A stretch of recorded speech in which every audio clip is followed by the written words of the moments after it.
नमस्कार दोस्तों, चौथे टी20 मुकाबले में भारत ने रचा इतिहास और तोड़े कई सारे रिकॉर्ड्स। संजू सैमसन ने महज 51 बॉल तो वहीं तिलक वर्मा ने मात्र 41 बॉल पे कंप्लीट किया अपना शतक और साथ ही तोड़ा टी20 का अब तक का सबसे हाईएस्ट पार्टनरशिप। भारत ने विदेशी जमीन पर साउथ अफ्रीका के सामने रखा अब तक का सबसे बड़ा टोटल और फिर दूसरी पारी में भारतीय गेंदबाजों ने साउथ अफ्रीकन बैट्समैन की कमर तोड़ दी और अंत में जाकर इस टीम ने इस रोमांचक मुकाबले में जीत दर्ज की। तो गाइज, क्या इस मैच की पूरी हाइलाइट्स बताएंगे आपको इस वीडियो में, लेकिन इससे पहले अगर आप भी संजू सैमसन और तिलक वर्मा को शानदार बैट्समैन मानते हैं तो इस वीडियो को एक लाइक और इस चैनल को सब्सक्राइब कर दे। तो बात करें India versus south Africa 4th टी20 मैच की, तो इस मैच का टॉस भारतीय कप्तान सूर्य कुमार यादव जीतते हैं। टॉस जीतने के बाद सूर्य कुमार यादव पहले बैटिंग करने का फैसला करते हैं। भारत की ओर से ओपनिंग बैटिंग के लिए आते हैं सलामी बल्लेबाज संजू सैमसन और अभिषेक शर्मा। दोनों ही बैट्समैन क्रीज पे आते के साथ ही साउथ अफ्रीकन के सारे बॉलर्स को रिमांड पे लेते हैं। अभिषेक शर्मा पिछले मैच में जहां पे अपनी पारी खत्म करते हैं, इस मैच में वहीं से अपनी पारी स्टार्ट करते हैं। दोनों ही बल्लेबाज भारतीय टीम को काफी तेज शुरुआत देते हैं और मात्र 4 ओवर और 1 बॉल में भारतीय टीम का स्कोर 50 रन पे पहुंचा देते हैं। अभिषेक शर्मा के साथ संजू सैमसन भी काफी तेज स्ट्राइक रेट से रन बना रहे होते हैं, लेकिन तभी पावर प्ले के आखिरी ओवर के 5वें बॉल पे सिपामला अभिषेक शर्मा को, जो कि काफी तेज स्ट्राइक रेट से बैटिंग कर रहे होते हैं,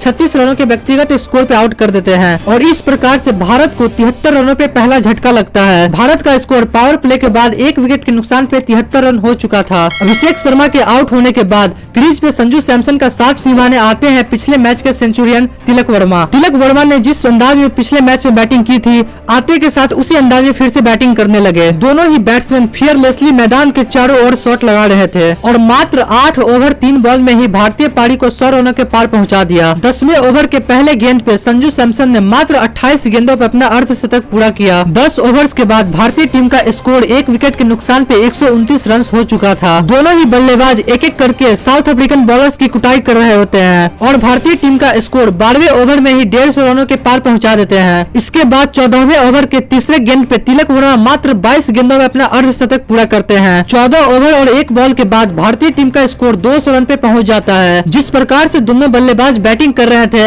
ऐसा लग रहा था कि मानो आज भारत का स्कोर 300 रनों के पार काफी आसानी से पहुंच जाएगा। मैदान का ऐसा कोई भी जगह खाली नहीं था जिसमें इन दोनों बल्लेबाज ने शॉट नहीं मारा होगा और देखते ही देखते संजू सैमसन अपने शतक के बहुत करीब आ चुके थे। संजू सैमसन का साथ निभा रहे तिलक वर्मा भी पीछे नहीं थे। दोनों ही बल्लेबाजों में ये रेस चल रही थी कि पहले सेंचुरी कौन लगाएगा और तभी 18वें ओवर के चौथे बॉल पे संजू सैमसन मात्र 51 गेंदों पे अपने टी20 करियर का तीसरा शतक लगाते हैं और इस प्रकार से वे टी20 अंतर्राष्ट्रीय क्रिकेट में एक साल में 3 शतक लगाने वाले पहले बल्लेबाज बन जाते हैं। दोनों ही बल्लेबाज मात्र 18 ओवर में ही भारत का स्कोर 250 रन तक पहुंचा देते हैं। संजू सैमसन के बाद तिलक वर्मा भी मात्र 41 गेंदों पे अपना शतक पूरा करते हैं। आखिरी के ओवर्स में काफी तेजी से खेलते हुए दोनों बल्लेबाज भारत के स्कोर को 20 ओवर्स में 283 रनों पे पहुंचा देते हैं। ये टोटल अब तक का सबसे हाईएस्ट स्कोर था भारत द्वारा बनाए गए विदेशी जमीन पर और ऐसा सबसे पहली बार होता है जब किसी टीम के 2 बल्लेबाज एक ही मैच में शतक लगाते हैं। अब साउथ अफ्रीका को जीत के लिए 20 ओवर्स में 284 रनों की जरूरत होती है। 284 रनों के विशाल लक्ष्य का पीछा करने उतरी साउथ अफ्रीकन टीम की शुरुआत काफी खराब होती है। पहले ओवर के तीसरे बॉल पे ही अर्शदीप सिंह रिजा हेंड्रिक्स को 0 के स्कोर पे बोल्ड कर देते हैं और इस प्रकार से साउथ अफ्रीका को पहला झटका लगता है।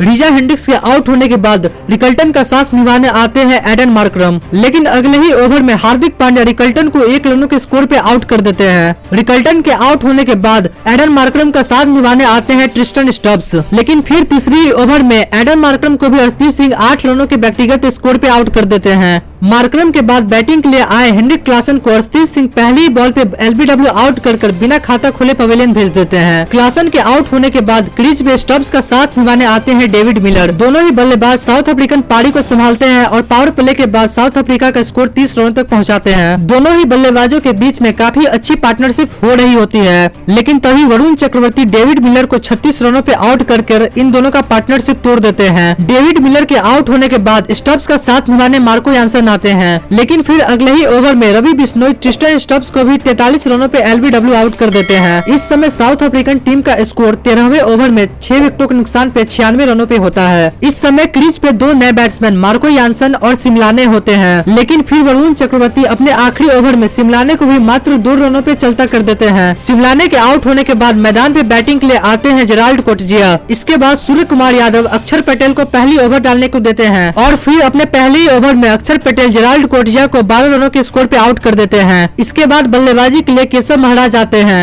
लेकिन अक्षर पटेल अपने अगले ही ओवर में केशव महाराज को भी आउट कर देते हैं। फिर बैटिंग के लिए साउथ अफ्रीका के आखिरी बैट्समैन सिपामला आते हैं। सिपामला और मार्को यंसन के बीच में 7 रनों की पार्टनरशिप होती है और फिर तभी रमनदीप सिंह अपने आखिरी ओवर में सिपामला को आउट करके साउथ अफ्रीकन टीम को ऑल आउट कर देते हैं और इस प्रकार से साउथ अफ्रीका की टीम 148 रनों पे ऑल आउट हो जाती है। भारत इस रोमांचक मुकाबले को 135 रनों के बड़े अंतर से जीत लेती है और इस सीरीज को भी 3-1 से अपने नाम कर लेती है। तो गाइज, अगर आपको ये वीडियो पसंद आया तो इस वीडियो पे एक लाइक कर दे और इस चैनल को सब्सक्राइब कर ले ताकि भविष्य में आप स्पोर्ट्स से जुड़ी किसी भी जानकारी से वंचित नहीं रहे। धन्यवाद।